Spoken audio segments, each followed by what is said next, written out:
Welcome to Living in the Classroom, the Workshop Way Teacher Artistry series, creating the social environment of the classroom.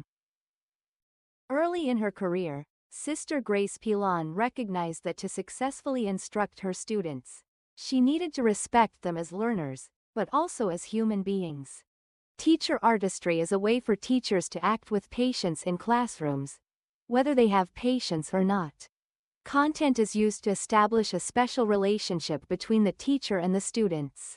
When creating the social environment in the classroom, there are two basic attitudes necessary for teachers. First, teachers accept that students are not born perfect, and wait for growth in students, according to the student's own timing and way for learning. Second, teachers believe that all students can learn academically. Additionally, the classroom environment is built on these teacher beliefs. Students learn best when they are free from fear. Teachers use language that preserves the dignity of the learners.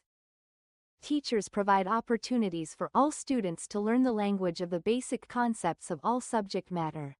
Teachers manipulate time and content so that students will love learning and will learn how to learn. These foundational beliefs are encapsulated in these statements, posted in the classroom. They provide a reminder to all students and to the teacher that they are accepted wherever they may be on the growth continuum. These statements reinforce the belief that everyone in this classroom is accepted, as they are.